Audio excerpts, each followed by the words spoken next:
Pocos saldrán vivos de allí. De repente aparece un grupo de indios que ataca a los intrusos con flechas envenenadas.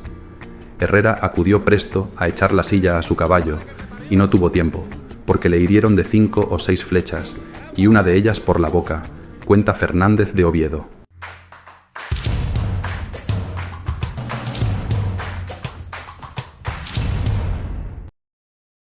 Imagina una historia tan fascinante que, a pesar de no ser más que un mito, logró mover imperios, cambiar el destino de hombres valientes y arrastrarlos a un viaje que los llevaría hasta los confines de un continente inexplorado. La leyenda de El Dorado, la promesa de una ciudad de oro escondida en lo profundo de las selvas sudamericanas, que nadie había visto pero que todos anhelaban encontrar. Creer en ella significaba creer que la riqueza y la gloria estaban al alcance de quien se atreviera a buscarla, aunque eso implicara adentrarse en tierras desconocidas. Este es el relato de cómo la fe en una leyenda llevó a los hombres a conquistar lo imposible, enfrentando peligros inimaginables, y sin saberlo, hacia la exploración de todo un nuevo continente. Con los conocimientos de la época apenas se tenía noción del verdadero perfil del subcontinente suramericano. Fue aquel nuevo mundo lo que atrajo entonces toda la atención, y seguía tan impenetrable como hasta entonces lo había sido. Impenetrable es la palabra adecuada. Hablamos de lo que es la costa caribeña de las actuales Colombia y Venezuela, que eran entonces un universo atrozmente hostil, encerrado entre junglas densísimas y ríos impracticables, como el Magdalena o el Orinoco, poblado por tribus notablemente agresivas y hacia el interior encrespado en cordilleras infranqueables. En México y después en Perú ha sido posible desembarcar, penetrar en el país, descubrir ciudades, vertebrar el territorio con puestos en los caminos. Pero aquí no hay nada de eso. Los españoles lo están intentando desde el año 1500, pero un cuarto de siglo después, a duras penas han conseguido instalar unas pocas factorías costeras. El interior quedaba completamente vetado. Era como las selvas de irás y no volverás. A esta región se la llamaba ya Venezuela, desde el primer viaje de Américo Vespuccio, por el parecido con Venecia de las pequeñas chozas indígenas que avistaron. Es en este contexto, cuando en el año 1527 es allí enviado Juan de Ampiés, con la misión de frenar el tráfico ilegal de esclavos. La esclavitud estaba severamente regulada y sometida a restricciones, pero era difícil hacer cumplir la ley al otro lado del mar, de manera que los abusos y transgresiones serán constantes. Muchos traficantes de la Española, Cuba y Jamaica acudían a estas costas en busca de esclavos, y los encontraban sin problemas, porque los indios los vendían, pues la esclavitud era entre ellos una institución perfectamente convencional. El tráfico más frecuente era el de cautivos apresados por tribus rivales. Los captores los vendían después a los españoles y obtenían una ganancia mucho mayor que si los hubieran conservado en sus aldeas. Pero, a ojos de los españoles, aquello era ilegal. Ampiés era un tipo curtido en las guerras de Italia, fiel súbdito de la corona y muy influido por las denuncias sobre los abusos esclavistas. Ampiés declaró guatiaos, es decir, pacíficos, a los indígenas de las islas de Venezuela. Eso era tanto como prohibir de hecho la esclavitud, pues no se podía esclavizar a los indios no hostiles. En 1526 Ampiés compró a unos nativos de aquellas islas en la Española y los devolvió libres a su tierra. A partir de ese momento, los indígenas verán al español como a su protector. Entre los cautivos liberados estaba una hija del cacique Manaure, muy poderoso en la región. El cacique, en agradecimiento, hizo algo insólito en toda la historia de la conquista. Mandó una embajada a la Española y pidió a Ampiés que colonizara aquella zona. Ampiés no lo dudó. Así nació la población de Santa Ana de Coro, en julio de 1527. Hoy en Venezuela recuerdan a Ampiés como el conquistador pacífico, y no es para menos. Aquel asentamiento constaba de apenas 60 soldados y algunos colonos. Manaure aseguraba la colaboración de los caquetíos, los nativos del lugar. Se repartieron tierras y se emprendió una colonización a fondo. Allí, como en todas partes, se hablaba de oro. El experimento prometía ser muy rentable. Lamentablemente, el proyecto quedó rápidamente frustrado porque apenas un par de años después aparecieron por allí unos incómodos visitantes, unos alemanes. El emperador Carlos, en uno de sus innumerables enjuagues para financiar el altísimo coste del imperio, había cedido a los banqueros alemanes Welser, de Augsburgo, el derecho a explorar la provincia de Venezuela. Así encontrarían los Welser una compensación a sus préstamos. En febrero de 1529 desembarcaba en Coro Ambrosio Einger. Alfinger le llaman los cronistas españoles, que desde unos años atrás ejercía como representante comercial de la banca Welser en la Española. Los hombres de Ampiés abandonaron el lugar y regresaron a Santo Domingo. La presencia alemana en Venezuela sería mucho menos amable que la española. Los alemanes acudieron a Venezuela porque estaban convencidos de que iban a encontrar oro. Ambrosio se lo había dicho con toda claridad a sus colegas de Europa, porque Ambrosio Alfinger, como todos los que entonces estaban en las Indias, habían escuchado los relatos indígenas sobre un mundo de fabulosos tesoros repleto de oro. Todo empezó con un rumor. Pronto se convirtió en un clamor. Al parecer, el primero que lo escuchó fue Diego de Ordaz, aquel conquistador de la hueste de Hernán Cortés que, cuando se topó en su camino con el volcán Popocatépetl, no tuvo mejor idea que escalarlo y recoger azufre para fabricar pólvora.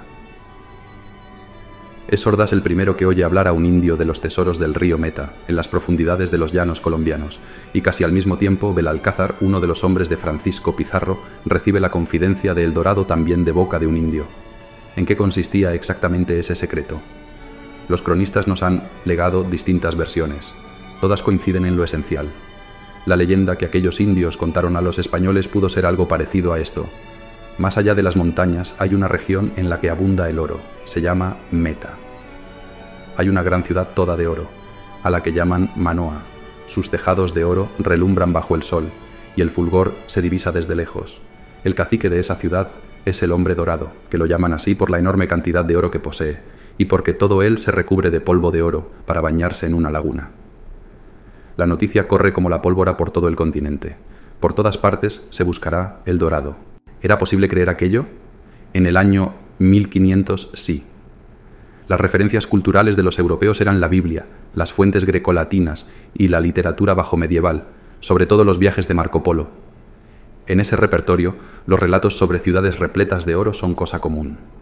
Era completamente lógico que los españoles del 1500 interpretaran todo lo que estaban descubriendo bajo el prisma de aquellas fuentes.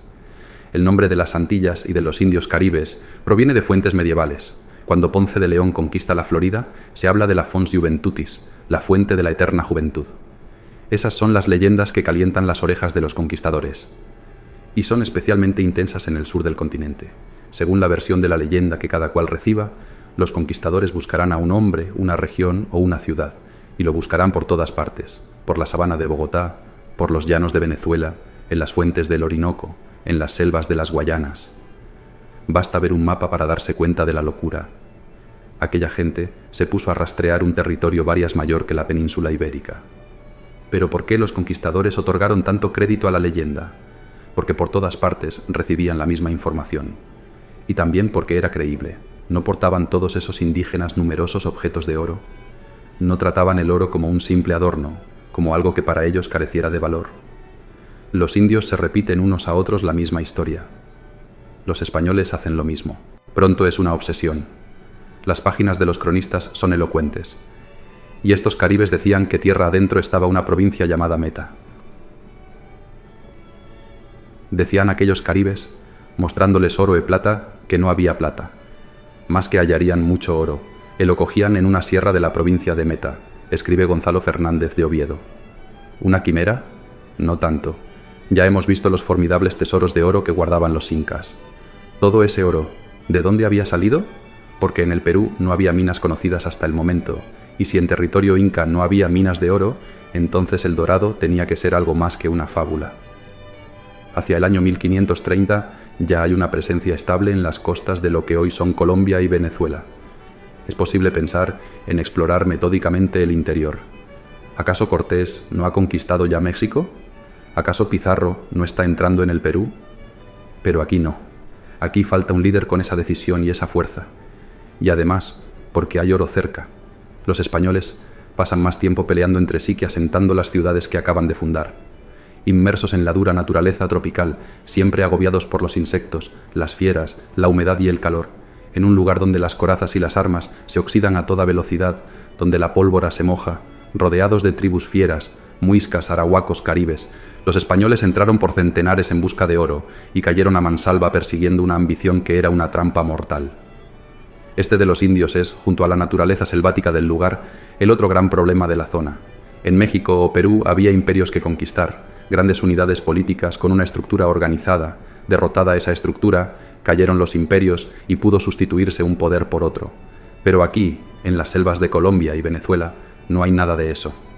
Aquí hay un mosaico de pueblos diversos, a veces muy feroces, con distintas lenguas, de civilización dispar y costumbres bastante sanguinarias. La única unidad política reconocible es, selva adentro, el reino de los chibchas. Los chibchas no eran exactamente un pueblo. Era más bien un mosaico de tribus diversas que se llamaban a sí mismas chibchas, que quiere decir pobladores. Los chibchas tampoco construyeron estados ni civilizaciones, pero desarrollaron una maestría sin igual en el dominio de los metales. Sus obras son aún más ricas que las del imperio incaico. Y también practicaron abundantemente sacrificios humanos. Era especialmente frecuente el sacrificio ritual de niños ofrecidos al sol. Había un auténtico mercado de niños, llamados moxas, para estos menesteres. Los caciques los compraban a muy alto precio. Mientras eran pequeños, los dedicaban al culto sagrado. Al llegar a la pubertad, los sacrificaban y frecuentemente dejaban su cuerpo expuesto al sol en signo de reverencia. Estos cadáveres se convertían en objetos sagrados. Cuando los españoles entraron en tierras de los indios de Gachetá, en el centro de la actual Colombia, vieron con estupor que los indios les arrojaban cadáveres de niños. Pero el rasgo más singular de los chibchas era la antropofagia. Comían frecuentemente carne humana, sobre todo de enemigos vencidos en la guerra. Así lo cuenta el cronista Cieza de León. Todos los naturales de esta región comen carne humana. Gustaban especialmente de la tierna carne de los niños. Los señores de estos valles buscaban de las tierras de sus enemigos todas las mujeres que podían, las cuales, traídas a sus casas, si se preñaban, los hijos que nacían los criaban con mucho regalo hasta que habían 12 o 13 años, y de esta edad, estando bien gordos, los comían con gran sabor, sin mirar que era su carne propia, y de esta manera tenían mujeres para solamente engendrar hijos en ellas para después comer. Y por todo eso tendrán que pasar los buscadores del dorado. Ambrosio Alfinger, el alemán, sucumbe a la fiebre del dorado y es de los primeros en seguir sus huellas. Apenas ha pisado tierras venezolanas, alista un contingente de 200 alemanes, más 1 millar de porteadores y se sumerge en el país. Explora el lago de Maracaibo, toma dirección oeste y se interna hacia el valle de Upar, Colombia. Es un periplo agotador, en un paisaje de llanuras boscosas y con frecuentes choques con los indígenas. Los muertos se cuentan por centenares. Pasan las semanas, los meses, incluso los años. Termina ya 1532 cuando la expedición llega a la sabana de los Caracoles, donde encuentra oro en abundancia. Decide entonces regresar a Santa Ana de Coro, pero nunca llegará. Por el camino, un ataque de los indios chitareros sacude fuertemente a la compañía. Alfinger es herido en la garganta. Tras 4 días de agonía, morirá. Era ya 1533. Casi al mismo tiempo, había empezado a buscar el dorado Diego de Ordaz, el hombre de Hernán Cortés que había escalado el volcán Popocatépetl. Tras enrolar a 500 hombres en Sevilla, recorrió el litoral entre el Caribe y la desembocadura del Amazonas, y penetró en el Gran Orinoco, que los españoles llamaban Marañón, como al Amazonas. Por el camino, Ordaz encuentra grupos sueltos de españoles aislados, solos, como náufragos en poblados de la selva. Son los restos errantes de anteriores expediciones. El conquistador intenta remontar el Orinoco. En su periplo explora toda la región entre el Gran Río y Maracapana, el actual valle de Caracas. Pero el dorado no aparece por ninguna parte. Su lugarteniente Alonso de Herrera, otro veterano de México, le aconseja volver a tierra. Decide zarpar hacia España en busca de refuerzos, pero morirá durante la travesía. Según algunas fuentes, envenenado. Hacia 1534 será Alonso de Herrera, el viejo lugarteniente de Ordaz, quien se adentre río arriba. Será una proeza y también otra catástrofe. Herrera conoce bien la zona, todo lo bien que se puede conocer un laberinto de ríos, afluentes, selvas y poblaciones ocultas entre la espesura. Su intención inicial es remontar el Orinoco 50 leguas y fundar un asentamiento estable junto al río. Con 6 bergantines se interna en el gran cauce. Cuando los barcos ya no pueden navegar, desciende a tierra con 100 hombres. Deja a los restantes al cuidado de las naves y marcha en busca del río Meta. Herrera quiere descubrir caminos, poblados, rastro de humanidad. No encuentra nada. La marcha es de una dureza atroz. Los caballos sirven de bien poco. Finalmente halla un poblado de unas pocas cabañas y a su alrededor cultivos de yuca y maíz. Herrera está exultante. Puede ser su segunda base en el camino hacia el Dorado. Se asienta en el poblado y de inmediato envía a buscar a los que habían quedado con los bergantines. Pocos saldrán vivos de allí. De repente aparece un grupo de indios que ataca a los intrusos con flechas envenenadas. Herrera acudió presto a echar la silla a su caballo, e no tuvo tiempo, porque le hirieron de 5 o 6 flechas, e una de ellas por la boca. Cuenta Fernández de Oviedo. Murió 3 días después. Los supervivientes de la expedición regresaron río abajo. En estos primeros años hay otro hombre que se dejará la salud en pos de ese sueño de oro, Antonio Sedeño, un funcionario de la Real Hacienda que llegó a Puerto Rico en 1512. 2 rasgos le caracterizaban: uno, que era muy bajito; el otro, su enorme ambición, hasta el punto de que en su elegía funeraria se escribió que fue de cuerpo pequeño y en el ánimo muy alto.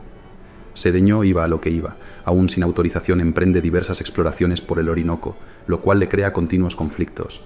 Así, en 1536 se internó en el río Unare, con 150 hombres y 70 caballos. Quería llegar al Meta por tierra, ya que el camino del Orinoco parecía maldito. Serán años de agotadora marcha por los llanos de Paya. Sedeño excede con creces los límites de su autorización. La corona ordena apresarle. Para entonces, el aventurero ya está en el valle de Río Tiznados, muy tierra adentro, aunque lejos aún del Meta. En el Tiznados choca con unos indios con tatuajes. Hay lucha. Sedeño sale bien librado, pero será por poco tiempo. Allí, dice la crónica, cogió la muerte, pues en el partido de Tiznados, la violencia de un veneno que le dio una criada suya puso fin a sus temeridades y a su vida. La tal criada, al parecer, era la morisca Fernández, que no se sabe muy bien si era su criada o su amante. Y así, la loca búsqueda de El Dorado se cobraba otra vida en su siniestro balance. Todas estas historias, unánimemente trágicas, y otras muchas que darían para varios vídeos, tuvieron por escenario las tierras de Venezuela, bajo la convicción de que, río Orinoco arriba, sería factible llegar a las tierras del Meta, que por cierto, nadie sabía aún muy bien dónde estaba. Ahora bien, al Meta no se llega solo desde Venezuela, sino también desde la actual Colombia, y allí, en lo que hoy es Colombia, los españoles se habían hecho su propia composición de lugar. Pero de esas aventuras hablaremos en otro vídeo.